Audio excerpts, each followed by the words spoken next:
Donald ട്രംപിന്റെ വെടിനിർത്തൽ പ്രഖ്യാപനത്തിന് ശേഷവും ടെഹ്റാനിൽ സ്ഫോടനം നടന്നതായി റിപ്പോർട്ടുകൾ. ഇസ്രയേൽ ആക്രമണം അവസാനിപ്പിച്ചാൽ ഇറാനും നിർത്തുമെന്ന് ഇറാൻ പ്രസിഡന്റ് മസൂദ് പെസഷ്കിയാനും പറഞ്ഞു. വെടിനിർത്തൽ സ്വാഗതം ചെയ്ത് അന്താരാഷ്ട്ര ആണവോർജ്ജ ഏജൻസിയും രംഗത്തെത്തി. മുഹമ്മദ് അൻവർ ഇന്റർനാഷണൽ ന്യൂസ് ഡെസ്കിൽ നിന്ന് ഏറ്റവും പുതിയ അപ്ഡേറ്റുകളുമായി ചേരുന്നു. അൻവർ, എന്താണ് നിലവിലെ മേഖലയിലെ സാഹചര്യം? ട്രംപ് രംഗത്തെത്തോടുകൂടി തന്നെ ഇസ്രായേലും ഇറാനും പിന്നോട്ട് പോവുകയാണോ നിലവിലെ നിലപാടിൽ നിന്ന്?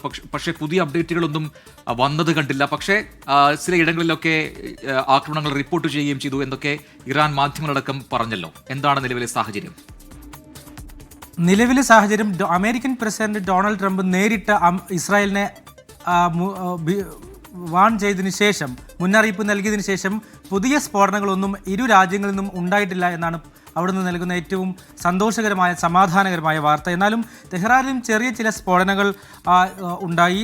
വടക്കൻ ഇറാൻ നഗരമായ ബോബോൾസിലും സ്ഫോടനമുണ്ടായി എന്ന് ഇറാൻ മാധ്യമങ്ങൾ റിപ്പോർട്ട് ചെയ്യുന്നുണ്ട്. പക്ഷേ അതിന് ഇറാൻ ഒരു പ്രത്യാക്രമണം നടത്തുകയോ അല്ലെങ്കിൽ ഇസ്രായേൽ തുടർന്നൊരു ആക്രമണം നടത്തുകയോ ചെയ്യുന്ന സാഹചര്യം നിലവിലില്ല. എന്തായാലും 12 ദിവസത്തെ പ്രത്യാക്രമണത്തിന് ശേഷം ഇറാനും ഇസ്രായേലും പൂർണ്ണമായ അർത്ഥത്തിൽ നമ്മൾ സംസാരിക്കുന്ന സമയത്തെങ്കിലും വെടിനിർത്തൽ കരാറിൽ ഏർപ്പെട്ടു എന്ന് വേണം നമുക്ക് മനസ്സിലാക്കാൻ. അതിനുശേഷം ഈ ട്രംപ് നേരിട്ട് ഇടപെട്ടതിന് ശേഷം ഇപ്പോൾ ഇറാൻ പ്രസിഡന്റ് മസൂദ് പെസഷ്കിയാനായിട്ട് വന്ന പ്രതികരണങ്ങളും ആശാവഹമാണ്.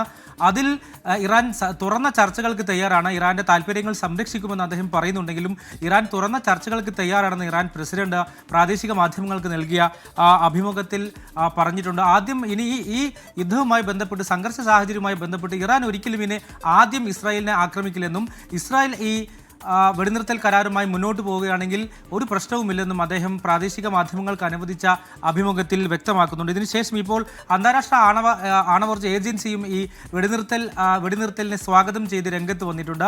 അമേരിക്കൻ ആക്രമണത്തിൽ ഇറാനിലെ ആണവ കേന്ദ്രങ്ങൾക്ക് എന്തെങ്കിലും നഷ്ടമുണ്ടായോ, അവരുടെ സുരക്ഷാ കാര്യങ്ങൾ വിലയിരുത്തേണ്ടതുണ്ട്. അതിന് അവർ ഇനി അടുത്ത നടപടികളിലേക്ക് ഇറാന്റെ സമ്മതമടക്കം ഇതിന് ആവശ്യമാണ്.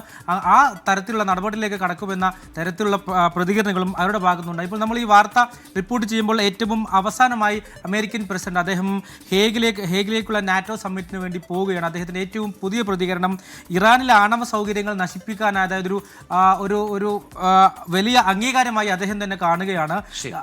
ആ ഒരു പ്രതികരണമാണ് ഏറ്റവും അവസാനമായി ഡൊണാൾഡ് ട്രംപ് നടത്തിയിട്ടുള്ളത്.